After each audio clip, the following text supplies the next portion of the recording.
오늘 이 부활의 아침에 여러분의 삶의 자리에 우리 예수 그리스도의 생명의 능력이 넘쳐나는 귀한 날들이 되시기를 간절히 기원합니다. 오늘은 도전하는 교회 12번째로 다시 살아나신 일이 없으면 이라는 제목으로 같이 말씀을 나누겠습니다. 많은 그리스도인들이 기적의 삶을 원합니다. 그래서 우리의 기도 가운데 많은 부분이 내가 하지 못하는 것들, 내가 가지지 못하는 것들, 내가 이룰 수 없는 것들을 하게 해달라고, 가지게 해달라고, 또 할 수 있게 해달라고 우리가 기도할 때가 참 많이 있습니다. 그런데 이런 기도의 결론은 내가 무엇을 가지는 것으로 끝날 때가 많이 있죠. 다시 말하면 이 기적의 결론은 내가 지금 가지지 못한 것을 소유하는 것으로 끝날 때가 있다는 것이죠. 그러나 우리가 경험하는 기적들이 우리가 하나님을 체험하고 하나님을 누리고 하나님의 일하셨다고 말할 수 있는 그 기적의 체험이 단순히 내가 무엇을 가지는 것에서만 끝나고 만다면 이 기적은 하나님과는 아무 상관없는 기적이 되고 말 것입니다. 우리 하나님은 내가 중심이 된 세상에서 나를 도와주시는 그저 한 도우미에 불과할 뿐이라고 하는 것이죠. 성경에도 보면 수많은 기적들이 기록되어져 있습니다. 그러나 예수님께서 기적을 베풀어 주실 때마다 그 한 사람이 가지지 못했던 것을 가지게 해주고 막혔던 것을 열어주는 것으로 끝내시는 것은 아니다 하는 것을 우리가 살펴볼 수 있습니다. 진정한 그들 삶의 놀라운 변화를 요청하고 계시는데, 특별히 여러 군데에서 강조하는 것을 보면 그들이 치유되거나 회복되고 난 다음에 하나님께 영광을 돌렸더라, 그렇게 말하고 있습니다. 그들의 삶의 자리에 눌려있고 그들의 억압 가운데, 고통 가운데, 고난 가운데 묶여있던 삶 속에서 하나님을 누리지 못하고 하나님의 살아계심, 하나님의 역사하심을 누리지 못하고 있다가 그들이 예수 그리스도의 치유하심으로 말미암아 자유하게 되었을 때 자연스럽게 하나님께 영광을 돌리게 되었다, 그렇게 고백하고 있는 것을 볼 수가 있습니다. 진정한 그들의 삶의 변화가 일어나게 된다는 말이죠. 특별히 요한복음에 보면 이런 기적들을 가리켜서 표적이라고 이야기합니다. 표적이란 말은 단순히 어떤 놀라운 사건이 일어났다는 것에서 그치는 것이 아니라, 다시 말하면 그 사건 자체로서 끝내는 것이 아니라 사건이 주는 의미까지 함께 소개하고 있는 것이 표적이라는 말의 의미입니다. 사인이라는 말이죠. 예수님이 행하신 놀라운 일들로 말미암아 예수님이 누구신가 하는 것을 발견할 수 있도록 만들어주는 것이 바로 이 표적의 의미입니다. 계속해서 소개하는 표적들을 보면 예수님은 하나님이신 것을 드러내고 있습니다. 예수님은 나의 주님, 나의 주인이신 것을 선포하는 것이 요한복음에 나오고 있는 표적들의 놀라운 의미들이라고 하는 것입니다. 사랑하는 성도 여러분, 여러분의 삶에 기적이 필요 없다는 말이 절대로 아닙니다. 여러분의 삶에 기적이 일어나야 합니다. 우리가 이 땅을 살아갈 때 우리가 할 수 없는 영역, 우리가 할 수 없는 일들이 너무나 많이 있는 것을 보게 됩니다. 내가 할 수 없는 일들은 하나님이 일하심을 보며 사는 삶이 되어야 합니다. 그러나 그 기적이 단순히 기적 사건으로서만 끝나지 아니하고 그 기적을 통하여 우리가 하나님을 발견하고 예수 그리스도를 누리는 삶이 되어야 합니다. 그것이 바로 표적이죠. 오늘 여러분의 삶 가운데 이 표적들이 많이 나타나는 역사가 임하게 되시기를 간절히 기원합니다. 특별히 성경 복음서와 사도행전을 보면 표적 가운데 가장 중요한 표적이 뭔가, 표적들이 쭉 나열이 되면서 그 표적들 하나하나 별개로 취급하는 것이 아니라 우리 하나님은 이 표적들을 통하여서 궁극적으로 드러내시고 싶은 표적이 있다는 것을 알려주고 계십니다. 그 표적, 궁극적으로 믿게 하려는 표적, 다시 말하면 표적 중에 표적이 뭐냐면 바로 예수님의 부활 사건입니다. 당시 고린도 지역에 살던 사람들 사고방식 속에는 이 부활을 받아들이기 어려운 사고가 있었습니다. 12절에 보면 이렇게 설명합니다. 우리 12절 말씀 같이 함께 읽겠습니다. 그리스도께서 죽은 자 가운데서 다시 살아나셨다 전파되었거늘 너희 중에서 어떤 사람들은 어찌하여 죽은 자 가운데서 부활이 없다 하느냐. 여러분, 고린도 사람들, 심지어는 이 고린도 교회 안에 있는 교인들 가운데서도 부활이 없다거나 부활이 중요하지 않다고 말하는 사람들이 일어나게 되었다는 것이죠. 그 중에 하나가 죽은 자들은 다시 살지 않는다라는 것을 주장하는 것이었습니다. 왜냐하면 당시 헬라 철학의 영향으로 육체는 죽으면 그 역할을 다 했다, 그렇게 생각을 하였기 때문이죠. 육체를 영혼의 감옥이라고 생각했기 때문에 육체가 죽으면 이제 육체의 역할은 다 끝났고 영혼은 이제부터 진정한 자유를 누리게 된다, 육체에 갇혀 있지 않기 때문에 진정한 자유를 누리게 된다, 그렇게 생각을 하였습니다. 그러다 보니까 육체가 다시 산다는 것은 이들에게 있어서, 이들의 사고방식에 있어서는 결코 반가운 이야기가 될 수가 없겠죠. 결코 좋은 얘기가 될 수 없습니다. 이게 바로 그들 당시에 고린도 지역에 유행하던 생각들이었습니다. 또 하나, 고린도 교인들이, 고린도 사람들이 부활을 믿지 못하는 이유는 오늘 예수님을 믿음으로 말미암아 받는 것들로 충분하다, 그렇게 생각하는 삶이 그들 안에 있었기 때문입니다. 다시 말하면 오늘 성공하고, 오늘 내가 잘 살고, 오늘 내가 잘 먹고, 오늘 내가 병이 낫고, 오늘 행복한 것, 이것이 제일 중요한 것이지 내일의 삶에 별로 우리가 관심을 쏟을 필요가 없다, 그렇게 생각하고 있었던 것이죠. 그러니까 오늘만 누리면 되고, 오늘만 행복하면 되고, 오늘만 내가 자유로우면 되고, 오늘만 내가 모든 것을 할 수 있으면 된다, 이것이 당시 고린도 사람들이 가지고 있었던 사고방식들이었다고 하는 것이죠. 그래서 사도 바울은 이런 생각을 하고 있는 사람들에게 고린도전서 4장 8절에 보면 이렇게 이야기합니다. 너희가 이미 배부르며 이미 풍성하며 우리 없이도 왕이 되었도다.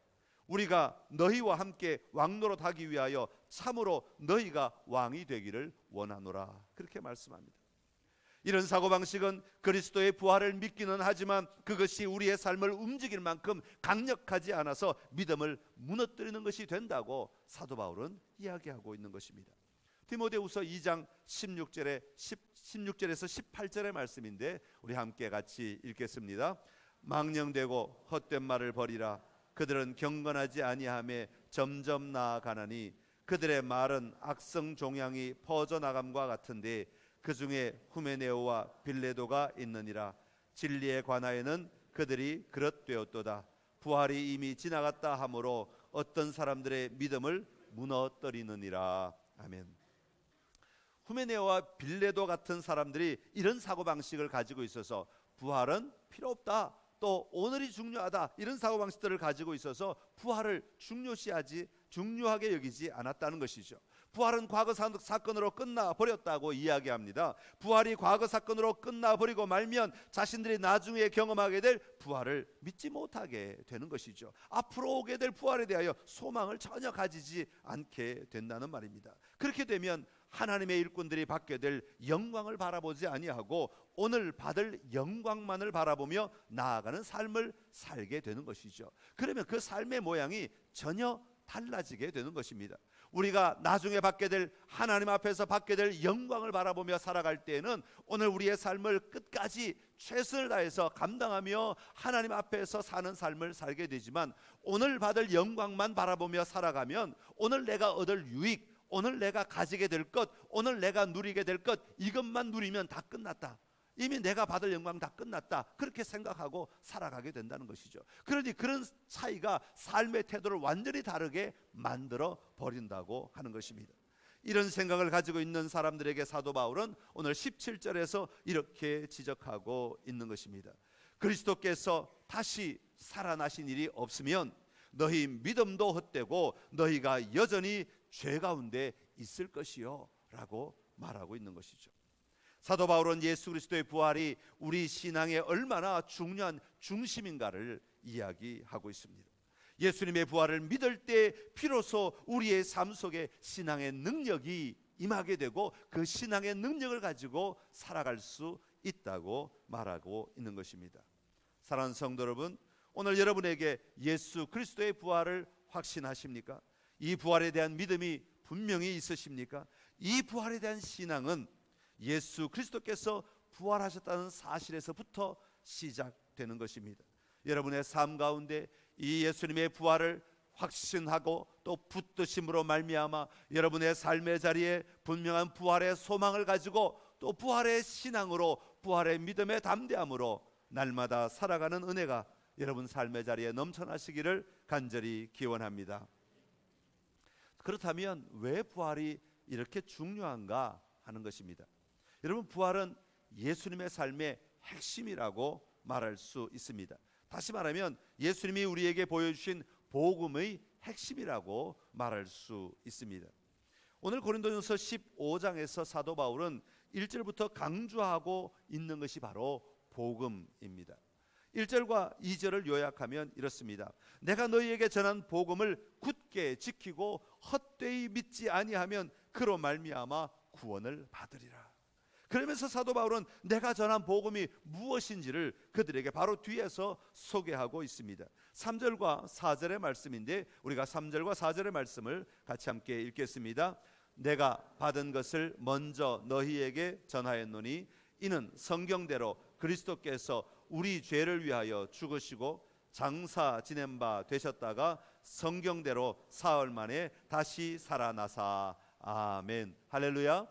첫 번째는 성경대로 그리스도께서 우리 죄를 위하여 죽으셨다, 그렇게 말씀하고 있습니다.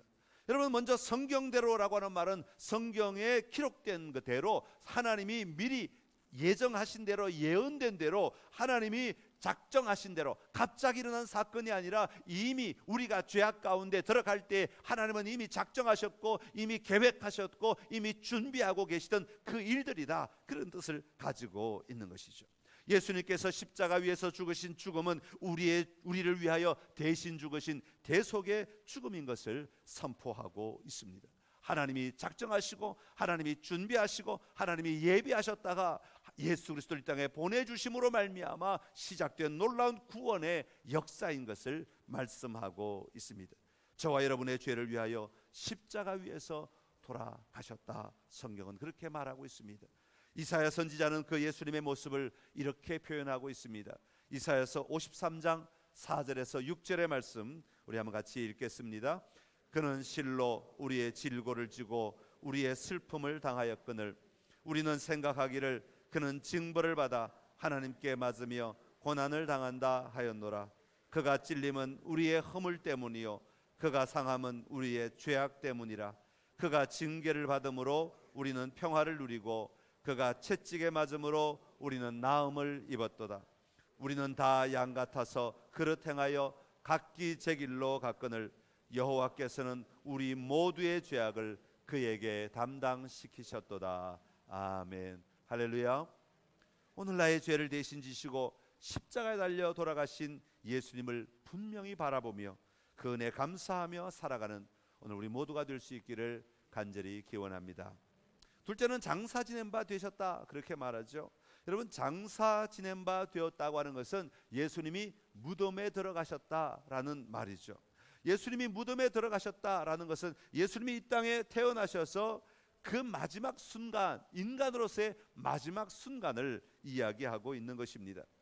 하나님이신 예수님께서 인간의 옷을 입고 인간의 몸으로 이 땅에 오셨습니다. 마리아의 몸을 빌려 이 땅에 태어나셨습니다. 그리고 인간으로서 마지막으로 누구나가 머물러야 할 그 자리, 바로 그 무덤 속에 머무셨다고 말씀하고 있습니다. 여러분, 또한 다른 의미로 장사되었다, 무덤 속에 머물렀다는 것은 예수님의 부활을 준비하는 일이기도 합니다. 여러분, 무덤에 들어가지 않으면 부활이란 말이 통용이 될 수가 없지요. 죽지 않으면 부활이란 말이 어울리지가 않는 말이다. 죽어야 부활이란 말이 이루어지는 것이죠. 그래서 이 장사되었다, 무덤에 들어갔다, 이 말은 예수님의 부활을 준비하는 작업이다라는 것이죠. 그렇기 때문에 이 무덤 속에 있다는 것은 굉장히 중요한 의미를 가지고 있는 것입니다. 그러기에 우리는 무덤 속에 머무셨던 예수님을 또한 믿을 수 있어야 하는 것입니다. 그리고 세 번째로는 성경대로 사흘 만에 다시 살아나셨다, 그렇게 말하고 있습니다. 여러분, 부활하셨다는 것은 과거의 사건으로 끝나는 것이 아닙니다. 그 부활하신, 지금도 부활하신 그 삶을 예수님은 살고 계신다고 말하고 있습니다. 한 번의 부활 사건으로 부활의 사건이 사라져버리는 것이 아니라 부활하신 그 순간부터 지금까지도 계속 그 부활하신 삶을 오늘도 누리고 계신다고 말하는 것이죠.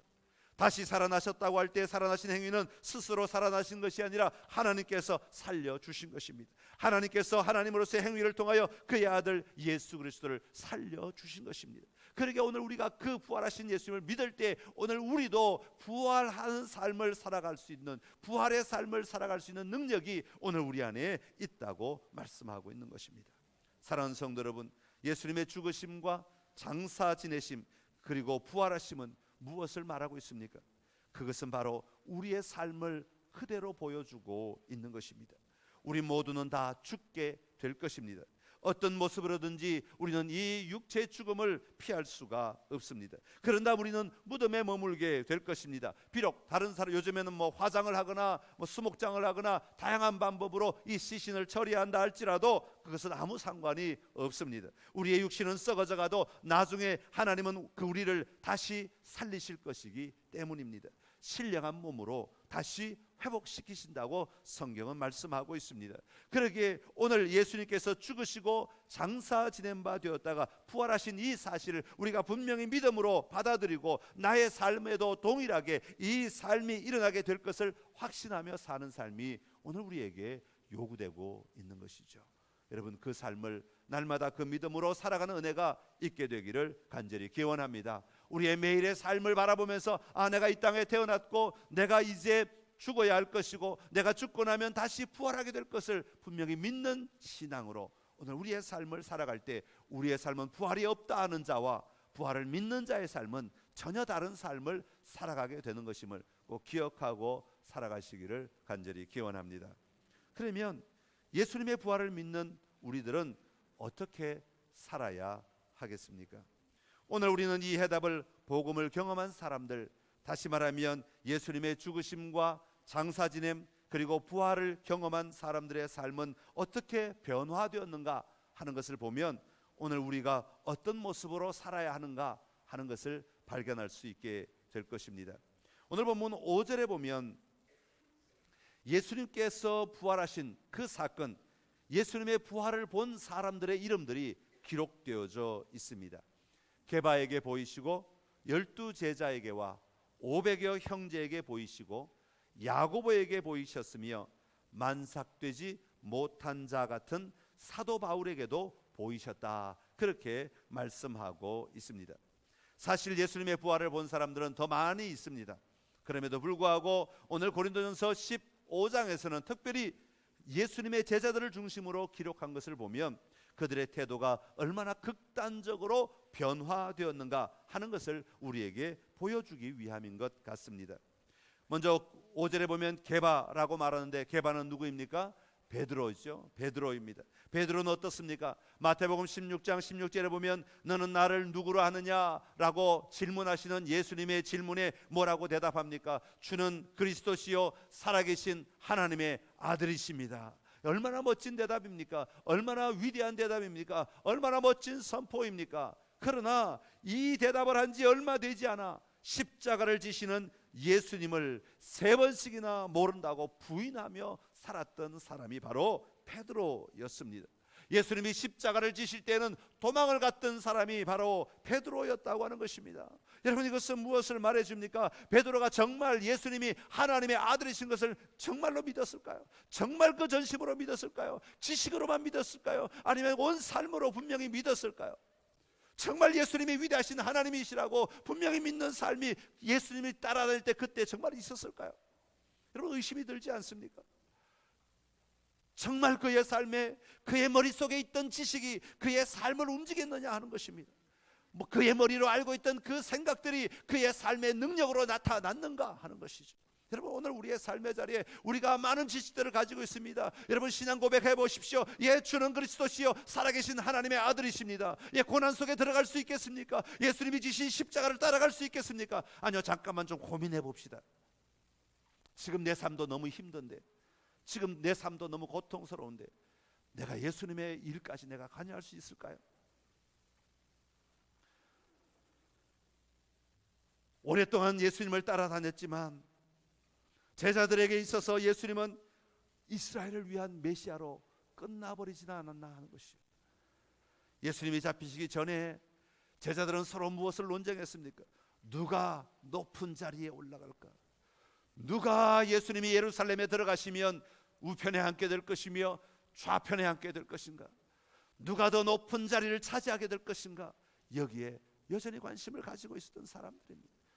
그들의 신앙 고백이 있었지만, 그들의 믿음의 고백이 있었지만, 그들이 모든 것을 버리고 예수님을 따랐지만, 여전히 그들의 사고방식 속에는 세상의 메시아, 예루살렘을 구원할, 이스라엘을 구원할 메시아로 머물러 버리고 있었다고 하는 것이죠.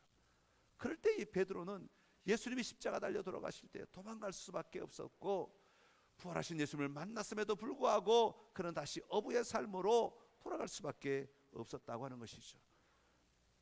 그런 베드로가 부활하신 예수님을 다시 만나게 되었을 때, 그때 드디어 변화의 삶을 살아가기 시작합니다. 여러분, 사도행전을 보면 앞부분에 전부 베드로의 이야기로 꾸며져 있는데, 베드로는 담대하게 복음을 전하는 자로 온전히 서게 됩니다. 예수님이 처음 부르셨을 때 그물을 버려두고 배를 버려두고 예수님을 따랐던 그 삶, 그때는 그것이 완전한 삶이 아니었을지 모르지만 이제는 정말로 그물을 버려두고 배를 버려두고 자기의 삶을 버려두고 이제는 온전히 예수님만을 따르는 삶으로 헌신하게 된 것이죠. 그래서 복음을 전하는 삶을 살아가기 시작합니다. 그의 삶을 바치기 시작한 것입니다. 하나님의 능력을 나타내기 시작합니다. 예수님이 행하셨던 일들을 그도 하게 됩니다. 예수님의 삶을 선포하기 시작합니다. 예수님의 부활을 선포하기 시작하는 것이죠. 그리고 마침내 예수님을 위해 자기도 십자가를 지고 죽는 자리에까지 나아가게 된 사람, 바로 베드로였다는 것이죠. 무엇이 그의 삶을 변화시켰습니까? 부활하신 예수님을 만나게 되었을 때, 부활하신 예수님을 그의 삶으로 온전히 받아들이게 되었을 때, 그의 삶은 완전히 변화된 삶을 살아갈 수 있게 되었습니다. 예수님의 부활을 보지 못했던 도마는 예수님이 부활하심을 믿지 않았습니다. 다른 제자들에게 나타나셨을 때 그때 그 자리에 도마는 있지 않았습니다. 자기가 보지 못하였기 때문에 내가 믿을 수 없다고 이야기하던 사람이었습니다. 그런 도마에게 예수님이 찾아오셨습니다. 그리고 못자국난 손을 보여주시며 창자국난 옆구리를 보여주시며 손을 뻗어서 만져보라고, 손을 집어 넣어보라고 말씀하십니다. 그럴 때 도마는 이렇게 고백합니다. 요한복음 20장 28절에 보면 도마가 이렇게 말합니다. 도마가 대답하여 이르되 나의 주님이시요 나의 하나님이시니이다. 부활하신 예수님을 만져보았을 때, 부활하신 예수님을 만나게 되었을 때, 부활하신 예수님을 온몸으로 경험하게 되었을 때, 그는 진정한 믿음의 고백을 하고 그의 삶을 예수 그리스도를 위하여 헌신하는 삶으로 변화시켜 나아갈 수 있었다고 하는 것이죠. 사울이었던 바울도 마찬가지입니다. 부활하신 예수님을 만나기 전에는 예수님을 믿는 자들을 잡아가두기 위해 그리스도인들을 잡으러 다녔던 사람이 바로 바울이었습니다. 그러나 길을 가다가 부활하신 예수님을 만나게 됩니다. 하늘로부터 빛이 그를 둘러 비치게 됩니다. 사도행전 9장 4절에서 5절에 보면 이렇게 기록하고 있습니다. 우리 함께 같이 읽겠습니다. 땅에 엎드려져 들음에 소리가 있어 이르시되 사울아 사울아 내가 어찌하여 나를 박해하느냐 하시거늘 대답하되 주여 누구시니까? 이르시되 나는 내가 박해하는 예수라. 아멘. 사도 바울은 부활하신 예수님을 만나는 놀라운 체험을 하게 되었습니다. 부활하신 예수님을 만나게 되었을 때 그의 인생은 완전히 180도 바뀌게 된 것입니다. 그때까지만 해도 사람을 선동하여 사회를 어지럽히는 예수님이라고 생각하여 예수님을 믿는 자들을 잡아 가두기 위하여 찾아다니며 사람들을 잡아서 옥에 가두고 스데반이 죽는 것을 바라보면서도 지극히 당연하다고 말하던 그 사람이었는데, 부활하신 예수님을 만나게 되었을 때, 부활하신 예수님을 보게 되었을 때, 부활하신 예수님을 경험하게 되었을 때 그는 예수 그리스도의 복음을 전하는 자로 바뀌어지게 된 것입니다. 여러분, 사도 바울에게서 이것은 엄청난 변화이죠. 단지 복음을 안 전하다가 복음을 전했다, 그런 차원이 아니죠. 전혀 믿을 수 없었던 사람에서 완전히 그 사람을 위하여 헌신하는 자로 변화되어 간 것입니다. 사랑하는 성도 여러분, 오늘 여러분은 부활하신 예수님을 만나보셨습니까? 오늘 바라기는 이 부활절 아침에 부활하신 예수님을 여러분이 친히 만나고 경험하는 은혜가 있기를 간절히 기원합니다. 살아 역사하시는 예수님, 무덤에 갇히신 예수님, 무덤에 머물러 계시는 예수님이 아니라 이 시간 부활하셔서 여인들에게 보여주시고 제자들에게 보여주시고 수많은 사람들에게 보여주신 그 예수님의 보여주심이 오늘 우리 눈앞에도 보여지는 역사가 일어나기를 간절히 기원합니다. 믿음의 눈으로 바라보십시오. 믿음의 눈으로 경험하십시오. 믿음의 눈으로 선포하십시오. 내가 예수를 보았노라. 부활하신 예수님을 만났노라. 모든 일을 이루신 예수 그리스도를 만났노라. 모든 왕의 왕이신 예수 그리스도를 만났노라. 고백하며 나아가는 이 놀라운 사건이 일어나시기를 간절히 기원합니다. 요한복음 2장 22절에 보면 이렇게 말합니다. 죽은 자 가운데서 살아나신 후에야 제자들이 이 말씀하신 것을 기억하고 성경과 예수께서 하신 말씀을 믿었더라. 아멘. 부활하신 예수님을 만날 때라야 예수님이 가르치신 모든 말씀들이 그제서야 이제는 믿어진 겁니다. 그 전까지는 지식적으로 알았을지 모르겠어요. 그 전까지는 이런 말을 하셨구나 하고 그냥 그렇게 그 말 자체를 받아들이고 있었을지 모르겠습니다. 그러나 부활하신 예수를 만나고 난 뒤에는 그 하신 말씀, 마음에 새겨졌던 말씀들, 마음에 기억되었던 말씀들이 살아 움직이는 말씀이 된 것입니다. 살아 역사하는 말씀이 된 것입니다. 오늘 내 삶을 움직이는 레마의 말씀이 되어 갔던 것이죠. 그럴 때 제자들은 그 말씀 때문에 그들의 삶을 바꾸기 시작할 수 있었던 것이죠. 내가 믿는 예수님은 나에게 지식을 주는 예수님으로, 나에게 기적을 주시는 예수님으로, 나에게 그저 도움을 주시는 예수님으로만 머물러 있어서는 안 됩니다. 나를 위해 죽으시고 장사 지낸 바 되었다가 부활하신 예수님을 만나야 하는 것입니다. 그 예수님을 믿을 때, 그 예수님을 만날 때, 그 예수님을 바라볼 때 우리는 영원한 생명을 누리며 살아갈 수 있고 그 영원한 생명이 능력 있는 생명이 되는 것입니다. 오늘 이 복음이 오늘 여러분 안에 충만하시기를 간절히 기원합니다. 예수님의 부활은 우리 신앙의 축입니다. 축이라고 하는 것은 기준이 된다 그 말이에요. 이게 흔들리지 말아요. 축이 흔들리면 집이 무너져요. 축이 흔들리면 텐트가 무너지고 축이 흔들리면 여러분 이 모든 것들이 다 무너지고 맙니다. 이 축이 든든해야 하는 것이죠. 우리 신앙의 축은 예수님의 부활입니다. 다른 것 아니에요. 부활입니다. 이 부활이 없으면 예수님의 부활을 우리가 믿지 못하면 우리가 예수님의 다른 것들은 다 그냥 교훈으로만 받아들일 수밖에 없습니다. 그러나 예수님의 부활을 믿을 때는 그것이 다 생명력이 있는 말씀이고 우리의 삶을 변화시키는 말씀인 것을 발견하게 됩니다. 이 부활의 확실성, 예수님이 부활하신 것을 내가 분명히 믿습니다. 이 부활의 확실성이 우리 안에 있지 않으면 우리는 이 축을 건너간 삶을 살아갈 수가 없습니다. 그저 지식으로만 머물고 여전히 예수님을 안다고 하지만 여전히 과거의 삶에 묶여서 우리의 삶을 끌려다니며 살아갈 수밖에 없다고 하는 것입니다. 그러기에 이 부활을 믿고 부활의 확신을 가지고 이 축을 넘어간다고 하는 것은, 이 변화의 삶을 살아간다고 하는 것은 얼마나 중요한 일인지 모릅니다. 오늘 사도 바울은 12절부터 19절까지 이것이 얼마나 중요한가 하는 것을 우리에게 밝히고 있습니다. 다시 말하면 만일 죽은 자의 부활이 없다면 어떤 일이 일어나겠는가? 만일 죽은 자의 부활이 없다면 너희가 어떤 모습이 되겠는가? 이것을 밝힘으로 말미암아 반대로 부활의 신앙이 있다면 너희가 어떤 삶을 살게 될 것인가 하는 것을 우리에게 밝혀주고 있습니다. 13절에 보면 이렇게 말합니다. 만일 죽은 자의 부활이 없으면 그리스도도 다시 살아나지 못하셨으리라. 사람들은 말하기를 죽은 자의 부활은 없다. 고린도 지역의 사람들은 그렇게 이야기합니다. 그러나 예수님은 그런 말들에 의하여 움직이시는 예수님이 아니라 부활하셨습니다. 실제로 보여주셨습니다. 우리가 사람들이 말하는 죽은 자의 부활이 없다는 것에 사고방식에 머물러 버리면 우리는 예수 그리스도께서 다시 살아나심을 결코 볼 수가 없게 된다는 말이죠. 그것을 경험할 수가 없습니다. 그러나 예수님은 부활하셨습니다. 부활하셨기에 오늘 우리도 부활할 소망을 가지고 살아갈 수 있게 되는 것입니다.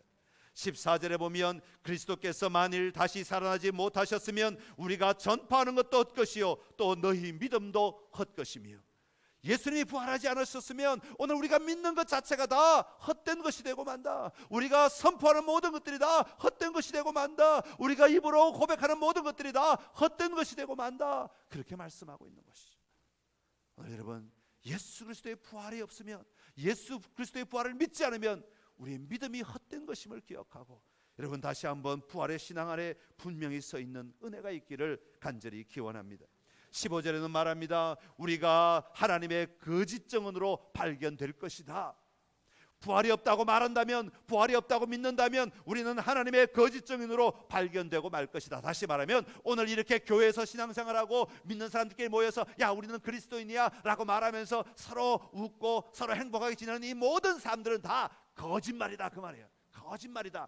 여러분, 세상에 거짓말로 사는 사람 참 많죠. 집에서는 막 아내를 때리고 가정을 파괴하고 폭발하면서 밖에 나오면 선인처럼 사는 거, 이거 거짓말로 사는 거예요. 우리 그리스도인의 모습도 부활이 없다고 말한다면 너희가 신앙생활하면서 이렇게 모여서 함께 즐거워하고 함께 행복하고 함께 소망을 누리며 산다, 이 모든 사람들이 다 가짜다, 그 말이에요. 가짜다, 거짓이다. 다시 말하면 우리가 부활을 믿어야 이 모임이, 이 함께함이 우리가 복된 것이고 소중한 것이지, 부활이 없으면 이 모임은 다 헛된 것이 되고 만다, 그렇게 말하는 것이죠. 17절에도 이렇게 말합니다. 그리스도께서 다시 살아나신 일이 없으면 너희의 믿음도 헛되고 너희가 여전히 죄 가운데 있을 것이다. 너희는 부활이 없다면 너희는 여전히 죄 가운데 머물러 있는 존재, 죄의 문제가 해결되지 않은 존재로 머물고 있게 될 것이다. 그 결과는 뭐죠? 죄의 삭은 사망이라. 여전히 너희에게 주어진 것은 멸망만이 남아있다, 죽음만이 남아있다, 그렇게 말하고 있는 것입니다. 18절에도 말합니다. 또한 그리스도 안에서 잠자는 자도 망하였으리라. 참 표현이 아주 리얼한데요. 망하였을 것이다. 소망이 없어지는 것이죠. 그리스도 안에서 예수 그리스도를 믿고 예수 그리스도와 연합한 자들, 예수 그리스도 안에서 믿고 믿음으로 살아간 모든 사람들, 예수 그리스도를 믿고 죽은 모든 사람들, 그 모든 사람들의 삶은 망한 것이다, 무너진 것이다, 파괴된 것이다, 아무 의미가 없는 삶이다, 그렇게 말하고 있는 것이죠. 19절에 말합니다. 모든 사람 가운데 우리가 더욱 불쌍한 자이리라. 모든 창조물들 가운데 가장 비참한 자가 되어버리고 말 것이다. 예수님의 부활이 없으면 가장 비참한 자가 되어버리고 말 것이다. 그러나 예수님의 부활을 우리가 분명히 믿고 우리가 부활 안에 살아가면 우리는 가장 복된 삶을 살아가는 자가 될 것이다, 그렇게 말하고 있는 것입니다. 사랑하는 성도 여러분, 예수님의 부활은 우리의 삶을 변화시키는 기준입니다. 부활을 믿으며 우리의 삶이 부활한 자로서 삶을 살아갈 수 있지만, 부활을 받아들이지 못하면 우리는 여전히 세상 가운데서 아직도 하나님을 모르는 자와 같이, 내 지식은 하나님을 알고 있고 내 몸은 교회에 나와 있어도 내 삶은 여전히, 내 영적인 삶의 자리는 여전히 하나님을 알지 못하는 자와 같은 삶을 살아갈 수밖에 없음을 우리는 반드시 기억해야 할 것입니다. 부활 사건은 예수님이 나의 주님이심을 선포하게 하는 놀라운 표적 가운데 표적입니다. 오늘 이 부활을 분명히 믿고 받아들이고 또 여러분 고백하심으로 부활을 본 사람들로서 소망을 가지고 오늘 우리의 삶의 자리에 놀라운 능력을 가지고 승리하며 살아가는 여러분 모두가 되시기를 간절히 기원합니다. 기도하겠습니다. 참 좋으신 우리 하나님 아버지, 예수님을 이 땅에 보내주시고 우리의 죄를 위하여 십자가 달려 돌아가시게 하셨다가 무덤에 머물게 하시고 그리고 그 무덤 속에서 다시 살려주셔서 부활하게 하여 주시니 감사합니다. 하나님 아버지, 우리가 이 부활을 분명히 믿고 살아가는 삶을 살기를 원합니다. 이 부활이 분명한 사실임을 우리가 흔들리지 않는 믿음으로 고백하게 하여 주시옵시고, 그러므로 말미암아 이 부활의 삶을 오늘 우리도 살아갈 수 있게 하여 주시옵소서. 부활을 본 자들의 삶이 변화되었던 것처럼 오늘 우리도 부활을 믿을 때 우리의 삶에 분명한 변화가 일어나게 하여 주옵소서. 능력 있는 삶을 살게 하시고 세상을 변화시키는 삶을 살게 하시고 세상에 예수 그리스도의 복음을 전하는 삶을 살아갈 수 있도록 역사하여 주시옵소서.